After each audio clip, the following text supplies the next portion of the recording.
Now, another pre-flop surprise for a lot of people is how much open shoving there can be with hands when the stacks are what most people would consider still to be quote unquote playable. Some people have got 20, 25, 30 big blind stacks and they think, well, there's a lot of play in this. I should not be open shoving hands. But again, let's jump into it and which hands do that and why. What we're looking at here is a 20 big blind effective range for the button, and the greens are calls, the pinky reds are opens, and the dark reds are shoves. Now we've got twos to fours, Jack 10, Queen 10 suited, a couple of king highs, a couple of offsuit aces. I, I think people intuitively might understand why the small pairs play like this, and even the offsuit aces. I guess tell us why all three of them, all three hands played like this, but really tell us about the Jack 10 suited and the Queen 10 suited, because I know a lot of people fall in love with hands like this and think that they can, bluff a turn or float the flop and stuff like that. I think people get married to these because they seem like hands that play really, really well post flop. Why do we shove these hands and why do we shove the other hands, Darren? Yeah, well, to answer that question, we kind of need to look at what happens if we do shove and what Sure. happens if instead we do raise. So let's start with looking at the shoves first, the response to shove. If we move all in, well, first let's look at what the small blind is going to call it. It'll be less than the big blind, obviously, but so the small blind is going to call with all of these hands.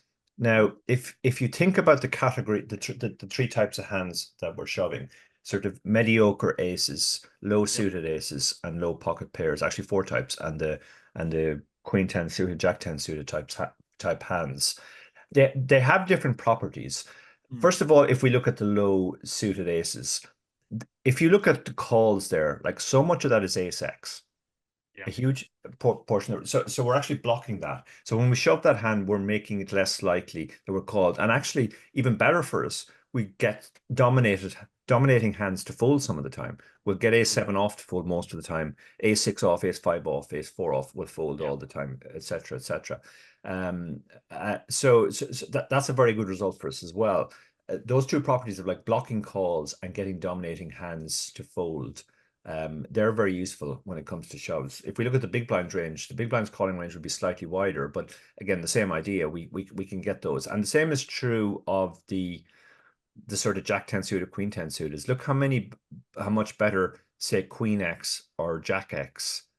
Well, we can get King Jack off to fold. We can get Queen Jack off to fold when we shove Mm. Queen 10 suited or Jack 10 suited, King 10 off, Queen 10 off, these hands. So we're actually, that's a huge result for us. But then we are blocking a lot of the calls as well. The high cards are something like Queen 10 suited. It blocks Ace 10 off, Ace 10 suited, Ace Queen off, Ace Queen suited, pocket queens, pocket tens.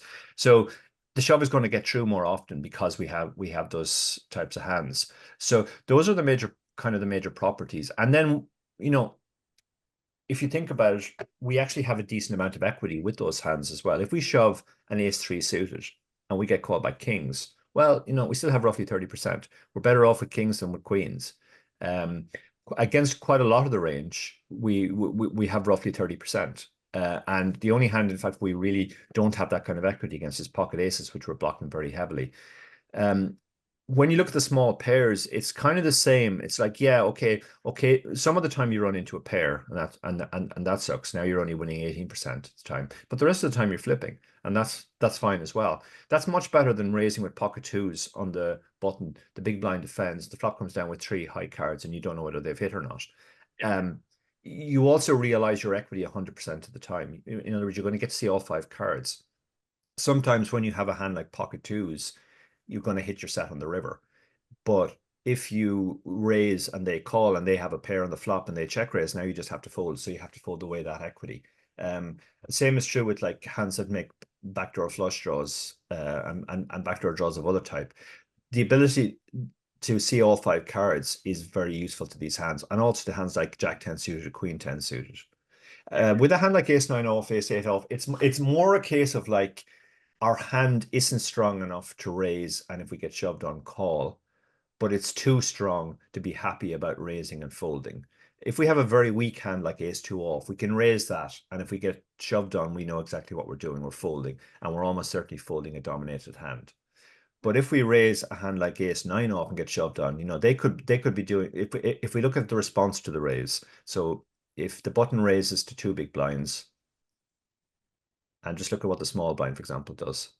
The small blind is going to shove a lot of stuff like that. Actually, ace nine off is in decent shape against even some worse aces, king queen off, king jack off, queen jack off. All the pairs were flipping against, etc., etc. And yet at the same time, because of all the stronger hands they can have, it's not really a happy raise call either. If we have ace jack, yeah, we can happily raise call, but with ace nine off, not so much. We'll just look at what calls there, and ace nine off. So it's obviously just in the calling range there against. Yeah. Yeah, if it does raise, it has to call off, but it's not super happy about it. So you're kind of better off shoving yourself. And the queen ten suited and the jack ten suited. I feel like I have an understanding of why we shove these. Is yeah, we fold out dominated hands, but then we have decent equity. And the thing is, like, if we do run into top of range, if we run into aces or kings, we would much rather have jack 10 suited than any other hand there on that grid. Yeah, that's where I was going. Like, we're always going to have something like 40% against ace X of calls. We've got what quote unquote suck out equity against the aces type hands, and we're actually better than flipping against small pairs that call. Yeah, we're going to be a favorite against small pairs. Yeah. There used to be a famous hustle in Vegas where the hustler would say, okay, three hands, ace king off, jack 10 suited, or pocket twos. You pick one hand, I pick another, we'll deal out a board, and whoever wins $100 or whatever. And you get to go first. And this was the genius of the hustle, because it sounds like you're giving the other person an advantage by getting them to go first. But actually, in this game, going first is a disadvantage, because if your opponent picks ace king off, then you should pick pocket twos, because pocket twos is a very slight favorite against ace king. If they pick pocket twos, you should pick jack 10 suited, because jack 10 suited is actually a fairly clear favorite against twos. And if they pick jack 10 suited, you just pick ace king off, which is a very clear favorite against jack 10 suited. Yeah. And this the reason why jack 10 suited performed better against small pairs is because you get all the both ends of a straight draw possibilities, right? Both ends of the straight draw. Also, the small pairs sometimes get counterfeited. One of the most annoying. Yeah, that too. Yeah, to lose. That's how I lost when I got heads up for a bracelet to a counterfeiting. I'm acutely aware of the many ways in which a small pair can break your heart. Absolutely. Speaking of small pairs, set mining too much is another leak that surprised me. So it used to be the case that people would see a pair of fours pre-flop, and they were like, well, this is an easy hand to play. I just try and flop a set, and if I don't flop a set, I get the hell out of there. That is still strategy some of the time, but there is a particular situation where set mining is actually a mistake, which we're going to show you now. So this situation is 40 big blinds effective, so much deeper than the previous example. The button has opened, and we'll follow to the big blind. And I said 40 big blinds, but look, there are hands that open shove here in GTO world. All the small pairs from pocket eights downward to do it 100% of the time. Pocket nine does it some of the time. And then we have an assortment of offsuit hands that do it, and suited hands, unpaired hands, sorry, that do it as well. We're not going to concentrate on them. We're going to look at the small pairs. Like a lot of people would see a button raised Dara and see a hand like pocket fives and go, wow, this is this is an easy one. Let's call, try and flop a five, and we can get away cheaply. The last thing they'd be thinking about would be committing 40 big blinds into the middle of the table with a hand like pocket fives or pocket sixes. So what's going on? Okay, so what's going on here is that when you have a hand as strong as pocket eights or pocket sevens, I mean, it's nice to flop a set, but you're only going to do it one time in seven, I think, is the exact number. And you're going to be looking at overcards. Sometimes you're going to have to fold the best hand. If the flop comes ace king four and your opponent c bets, you're not going to be able to hang on. Sometimes and your opponent can milk you if they have a better hand, like say the board comes 10-4-2, you are going to hang on. But if they have a 10, they're going to keep putting money into the pot.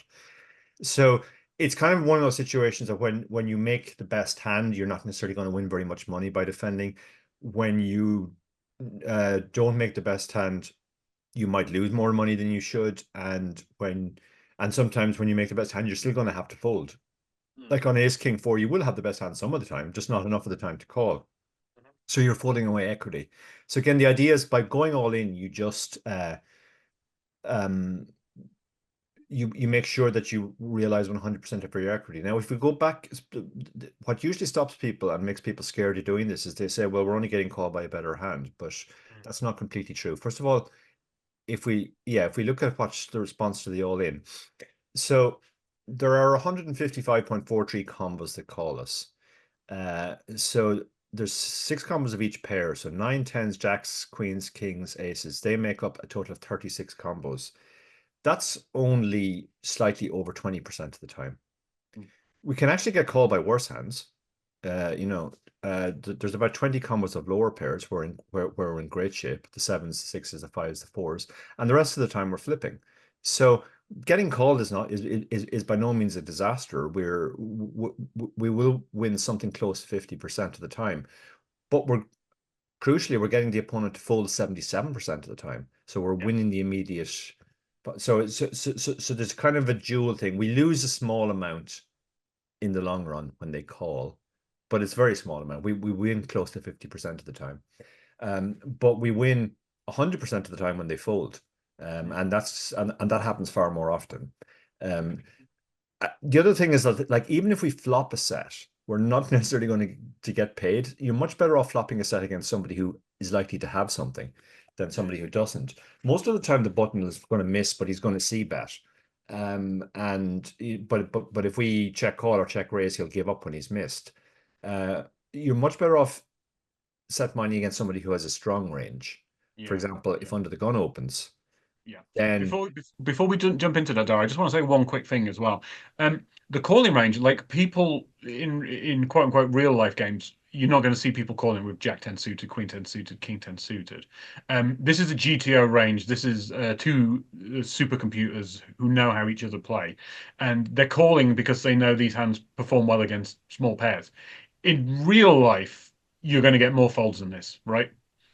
100%. Yeah, absolutely. Yeah, you can probably rule out the King 10 suited, the Queen 10 suited, the Jack 10 suited, and some of the smaller pairs as well. Now, obviously, when we have pocket 8s, that's bad, but when we have pocket 2s, for example, that's very good that we're folding out more of these pairs. So, but as you were saying, Dara, so as we mentioned, look back. This is the button opening range, and as Dara said, this is a very, very wide range. So most of the time, this player doesn't have a hand, and they're going to have to fold. Let's go to under the gun. This is a very tight range. This is 19% of hands. It's ace heavy, Broadway heavy, pair heavy, no trash in it. And let's see what the response is from the big blind when they open. And as you can see, the small pairs are set mining. Yeah, we pretty much just call everything because we're up against a strong range, and like the smaller pairs are literally just trying to flop a set.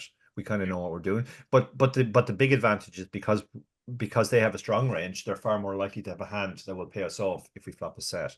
If the board comes ace 10 4 and we have pocket 4s, they're going to have an ace and a 10 quite a lot of the time, so we'll win at least some money, whereas against a button opener, not so much. Absolutely. Make prolific confessions into the master plan. I feel like they will never let me shine. What do you need to say that feels so grand? Why is yours so much better than